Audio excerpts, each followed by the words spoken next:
Good morning, Dubai. Welcome back to the Lovin Dubai show, where we go through the top trending stories that everyone across the country is talking about. Our top story for you today: the UAE urges peace in calls with both India and Pakistani counterparties. And Dubai-Lisbon flights were disrupted due to major Portugal blackout.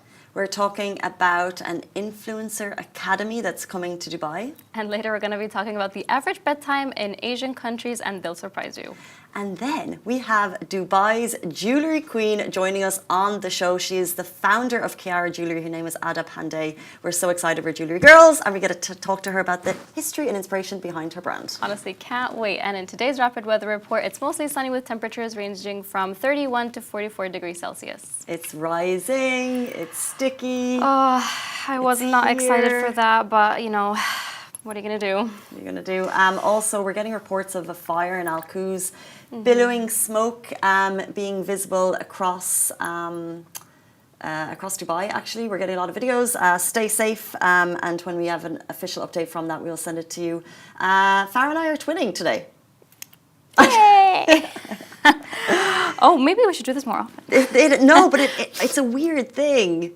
I don't know if you ever tune into the show, but I find that sometimes there's always a matching situation going on. I haven't worn this top in a while. I don't think you've worn that. I find that you and Massa always match as well. When you it's wear weird. blue, you guys wear blue. Do you think it's like a day thing? So at the beginning of the week, it's like... Oh, yeah. And then it's laundry day, so you kind of wear what you have. Yeah, Friday is baggy day. Casual Fridays. Casual Fridays. Anyway, top story of the day. Thank you and good morning to everyone tuning in. The UAE urges peace in calls with Indian and Pakistani counterparts. So His Highness Sheikh Abdullah bin Zayed Al Nahyan, who is the Deputy Prime Minister and Minister of Foreign Affairs for the UAE, held a telephone conversation with Mohammed Ishaq Dar, who is the Deputy Prime Minister and Foreign Minister of the Friendly Islamic Republic of Pakistan. His Highness Sheikh Abdullah reiterated the UAE's firm stance and consistent rejection of all forms of violence and terrorism that aim to destabilize security and stability in societies, contradict international law, and pose a threat to international peace and security.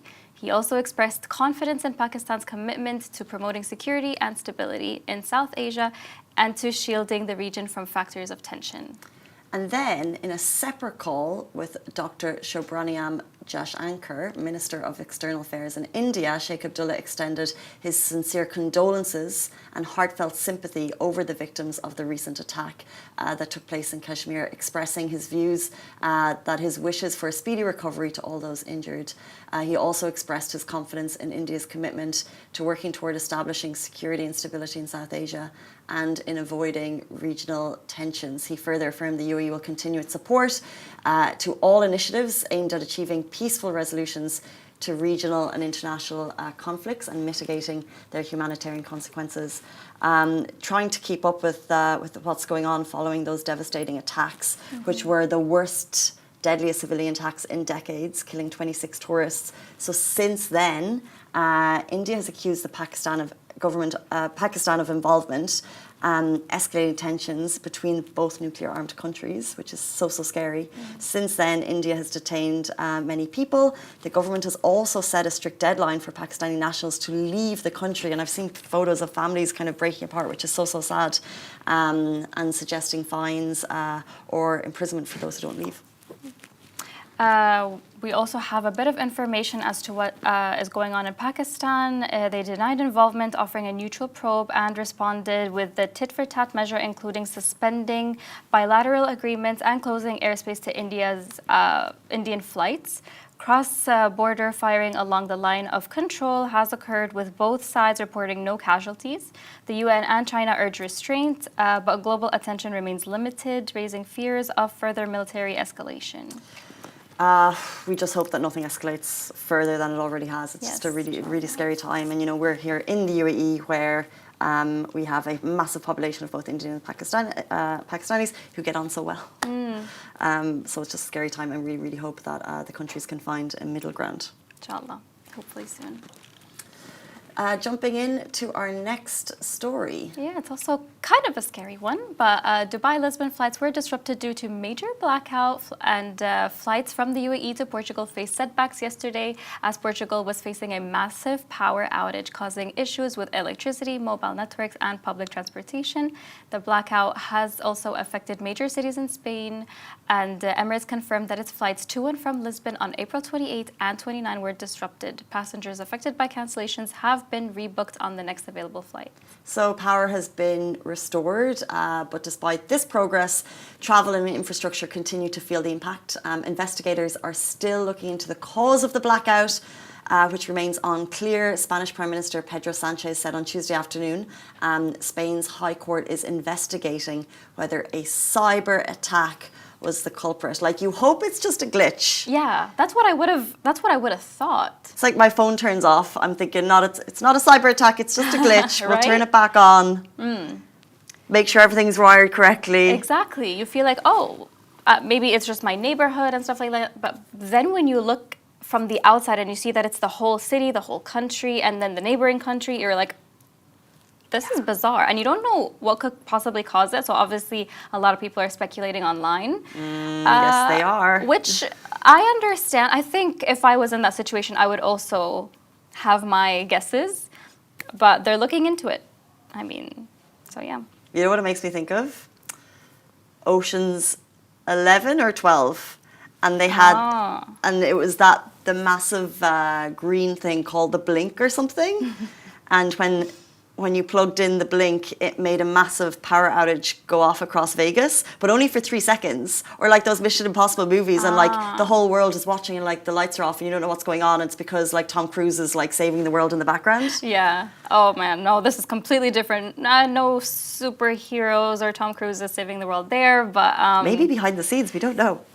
Like, I think authorities won't let us know, but in this case. I mean, they're investigating. They're gonna probably let people know what was going on. For sure. Hopefully. No speculation here, and everything is back up and running. I think it would just be a scary time. Imagine if internet went out here for a minute. And there's no electricity. I feel like that's so scary. What are you gonna, like, in that situation, you can't text anybody, you can't call anybody, because also, like, power lines were out in a way. So your phones are affected, there's no electricity. I would feel so alone. I wouldn't, like, you would immediately be like, how do I get to my family? Exactly. I sometimes prophesize like scary things happening, and I'm like, what is my me route? too. And I would be like, I could run. I would run on Dubai roads. I would run. I know, I feel like I don't know what I would do in that situation. Thankfully, this stuff never really happens here. Yeah, we're so lucky. We're very lucky. I like it. I like it this way. Yes. Anyway, no cause for concern or panic, and it's all being investigated. And more updates on that power outage when we have it. Jumping into our next story, the average bedtime in these Asian countries will surprise you. So first of all, what time did you go to bed last night? 11-ish. Maybe a little before that as well. Usual? Sam? Around 11? Oh, so 11 Sammy? seems to be common. Sammy went around 1. I went at 9:05. Wow. Love it. Love it. We should be more like you, honestly. Well, it's because, usually I'm in. You're in earlier. But I do appreciate early bedtime. So the bedtime trends across Asia in 2025.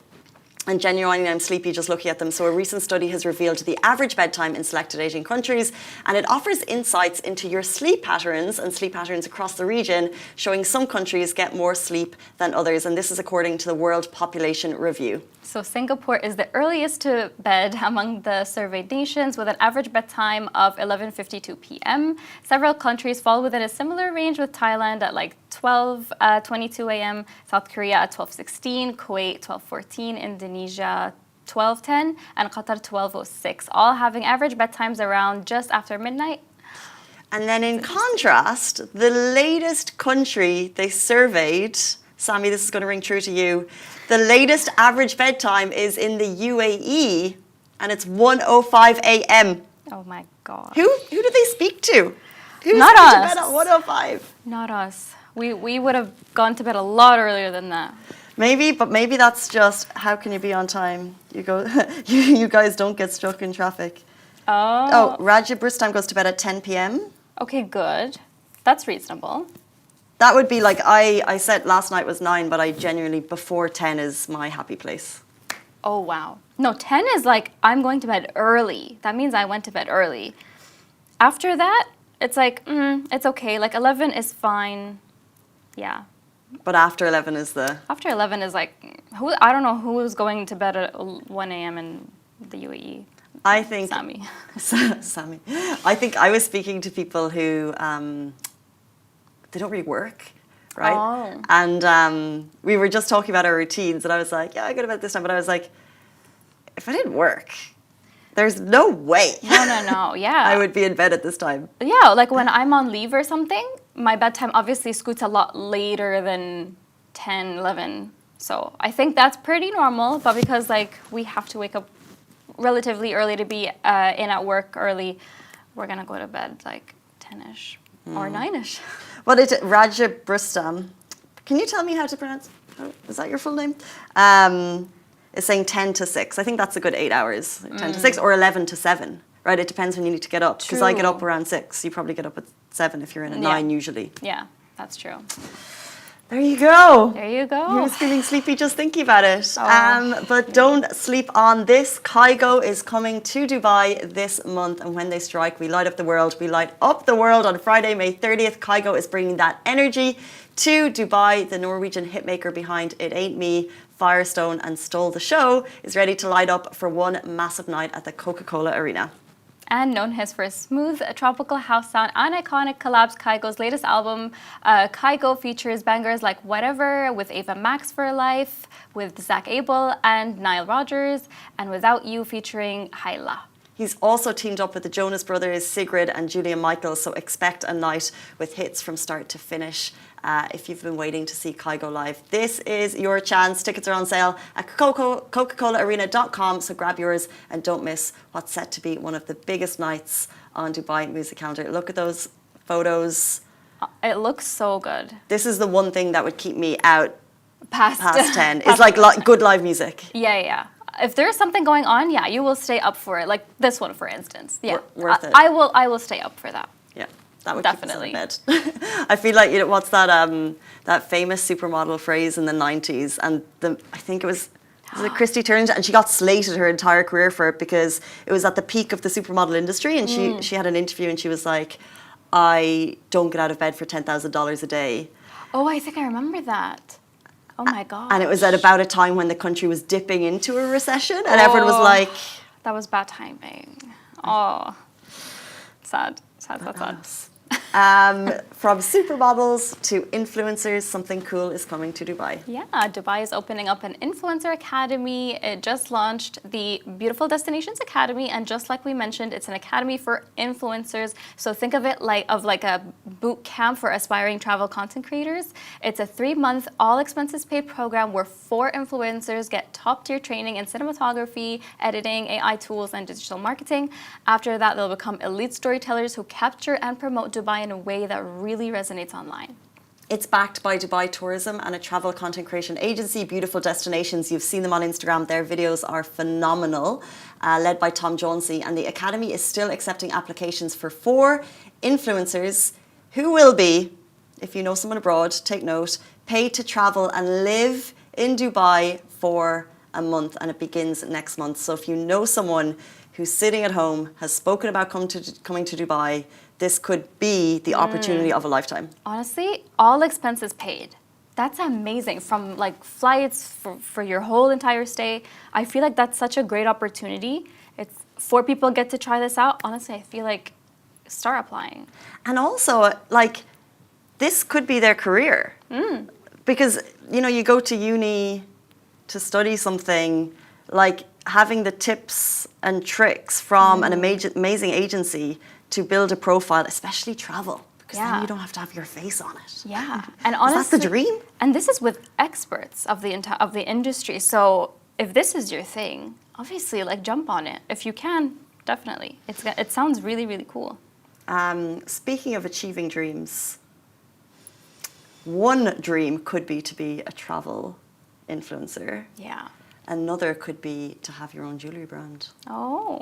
What would your like dream like that be? You know what I mean? Like, Oh my God, I actually, speaking of jewelry, I did before kind of consider it. I have like a jeweler back at home that I love to like work with a lot and stuff like that. So I was always like, I would love to be your intern. I just want to learn a lot about jewelry. This is like a passion of mine. yeah. Oh my gosh. Well, we're going to get someone who lived that dream and don't leave Lovin, but maybe this is a serendipitous moment because she's going to tell us how to do it. She started in Mina Bazaar with one store and now she is Dubai's jewellery queen. Her name is Ada Pandey and she's going to talk to us all about Kiara Jewellery right after this very short break. Do stay tuned.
Hey guys, welcome back to the Lovin Dubai show. Today's guest is Ada Pandey, the founder of Kiara Jewellery, one of Dubai's most recognised jewellery brands. Which started as a single store in Mina Bazaar, has grown into a go-to spot for timeless pieces that honour tradition with a new store opening and a growing fan base. She's showing us how creativity, culture and business truly come together. We're so excited to welcome a famous female founder. Thank you so much for joining us. Thank you so much for having me, Casey and Farah. Thank you. It's so nice to meet you, especially on a weekday morning. Thank you so much for being here. We're excited to have the conversation. Exactly. Let's start off by giving some background info on Kiara Jewellery. How did it come to life and what was the start like? Okay, so I come from a family of entrepreneurs, so this is my mother's baby. We are a 2-year-old brand, and how my mother likes to say is, Ada, you can't make a baby walk before the age of 2. But we've managed to expanded to 7 stores now. So today is our store opening in Burjuman, which is our 7th store. And it was started with the intention that whenever we'd go to buy jewelry here in the local jeweler shops, it was just so sentimental, like the first bracelet when I got my first salary, or a pendant for my mother after I made some bonus in the company or something. And I just felt it was important for us to do this and celebrate womanhood and creativity and expressions and moments. And yes, so we moved to Dubai, we set this business up, and she very happily made me the creative director of the company. I've also studied jewelry designing. So we try to bring in self-expression, creativity, and the Indian traditions of artistry. So interesting, and how lovely that you're working on this with your mom. I just think it's so beautiful. But tell us about the beginning. So you're 2 years, already 7 stores in, but tell us about like finding that first store, why Meena Bazaar, and what was the reaction at that point? Oh, so I think it all started with me trying to find a very expensive diamond ring for my mother. I went to Golden Diamond Park, I went to Gold Souk, I went to Meena Bazaar, and apparently Gold Souk and Meena Bazaar have the lowest rates, which I found, and all the jewelers there were very transparent about the making charges, the amount of gold put in, the carat weight, what kind of diamonds are being sourced, and I was just like, oh my God, this is such a personalized way of dealing with jewelry. And then in retrospect, if you look at history, everyone's had family jewelers, especially for engagements and precious pieces and weddings and momentous moments in everyone's personal lives. And I was like, Mum, can we create something from zero and see how we can create an interpersonal family type of relationship with a clientele? And we started with a small store in Al Fahidi Street, and we've now grown. We have 5 stores there. We love the street. Everyone's very loving and caring. It also feels a lot more homely for me because you get a lot of Indian street food along Meena Bazaar. So I just love hanging out there. Right, amazing. I would love to ask you, how would you describe the Kiara woman that you designed for? So for me, a Kiara woman is empowered. She has autonomy. She has self-expression. Very much like you two ladies. You're like you're friends of Kiara now, literally. And it's also about expressing creativity and culture, but still blending it with the Dubai lifestyle of luxury. Interesting. Yeah. Can you remember, like, what was the first piece that you brought to the store, or what was the first kind of the meaning of the first collection and what that meant to you? Oh yes, I remember the first collection we started was called the Celeste collection, just because I like stars, and I really thought. It started from, my mother had got me these star earrings when I was a baby. So when I started the first collection, I wanted it to symbolize celestial, astrological signs like stars, and 4-point stars, 5-point stars, 6-point stars, and different meanings it has. Interesting. Yeah. I love jewellery so much, like the symbolism, and as you said, the trust in your jewellers, like they're I'm all loving so the relevant. golden hoops you're wearing. It really pops out your complexion. Thank you. I love talking all things jewellery, but I would love to know what challenges did you face as a female founder in such a competitive market? If I'm being very honest, Dubai makes growing a business, creating a business, and supporting women entrepreneurs very easy and very safe. I keep telling my friends that only in Dubai can I be drenched in gold, FaceTiming you guys without someone robbing me at 9 in the evening. And it was actually a very smooth process. Because everything now in terms of company incorporation, making bank accounts, it's so digital, and that's what the UAE government has provided for us, right? So I didn't feel any resistance. Had I been, let's say, in a different country, it's always about where's your boss? Where's your father? Where's your brother? Where's your husband? But not in Dubai. And I feel because Dubai deals with so many expats and people have a very modern, futuristic mindset here, it becomes easier to deal with people and do business, right? Absolutely, so true. For anyone who's watching who does not live in Dubai, that is just the truth across the board, that life is just a little bit simpler on that front. Yeah. But you're opening a new store, Yes. and it's in line with the Sacred Festival, Akshay Tritiya. Can you give us a little bit of background about that festival and why it's important to have a store opening to market? Okay, so Akshay Tritiya is a holy festival where it has now been a 1500-year-old tradition to buy gold.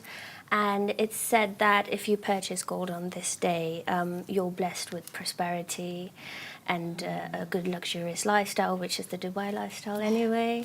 And just a lot of blessings, a lot of good. For example, I've just gotten a new apartment I want to rent and I couldn't find a lucky date.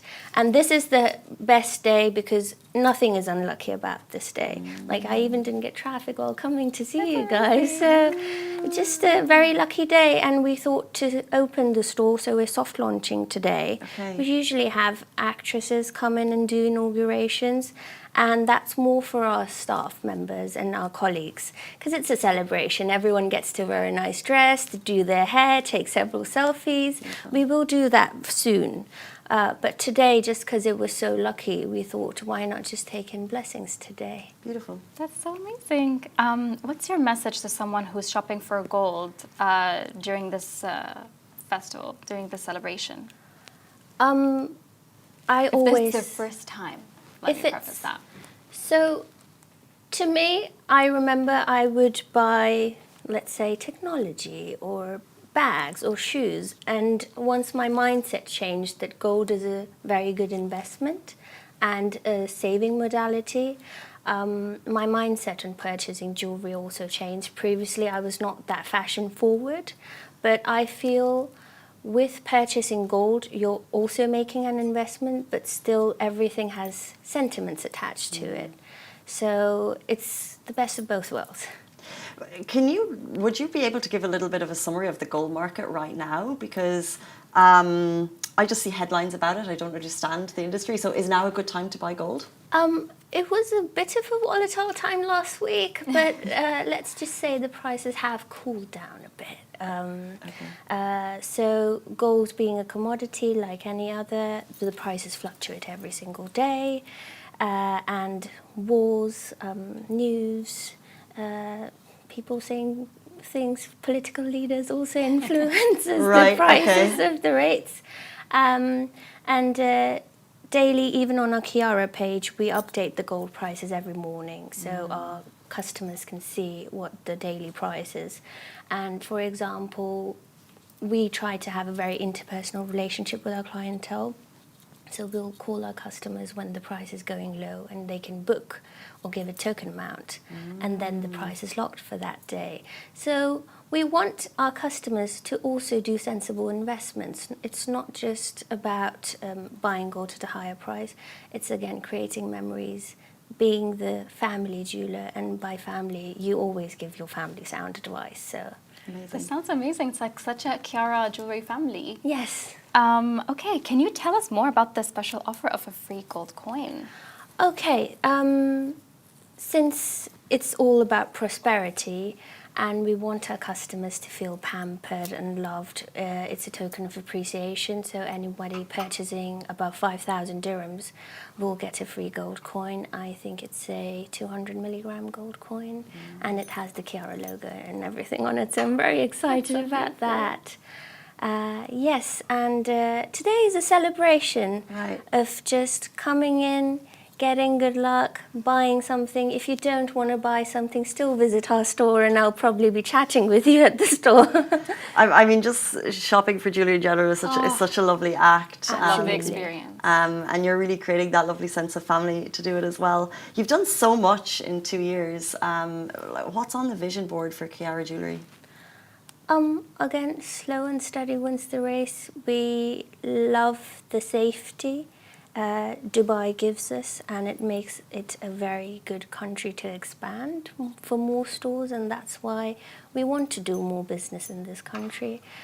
So hopefully next year in a lot more nicer places, going a bit farther into Sheikh Zayed Road, near you guys probably. Interesting. We're a production city, so you need to come. Yeah. Way far. Way far, slowly.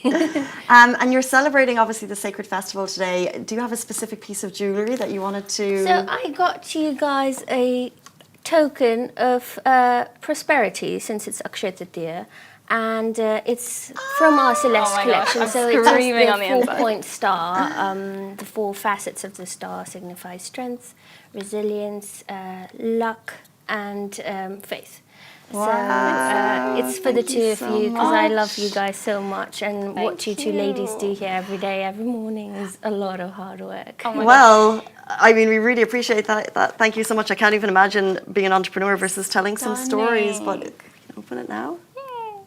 I opened it. Wait, where's the camera? Oh, there it is. Oh my gosh. It's gorgeous. Do you like it? It's so dainty. I love it. It's beautiful. I love You guys dainty will be jewelry. twinning. We can't actually. We can't. It's so beautiful. It's so beautiful. Oh my God, thank you. How beautiful. Thank you. It's so dainty. I don't know if you can kind of get the detail on this, but it's, as you said, the 4-pointed, but it's teeny tiny and very beautiful. I love tiny jewelry. Like, it's so pretty and it's so dainty. Yeah, and you can wear it to the office without being too in the face. Showy, yeah. What a treat. Oh my gosh, I'm blown away. Ada, thank you so much for joining us on the show Thank and you giving so us the much, history Casey. of Kiara, and we wish you all of the best of luck as you open your new store today and your continued luck in future. Thank you, Farah. Thank you, Casey. Thank you. Okay, best of luck. Thank you, Farah, for the show today. And we're back with you tomorrow morning, same time, same place. Have a beautiful day. Bye-bye.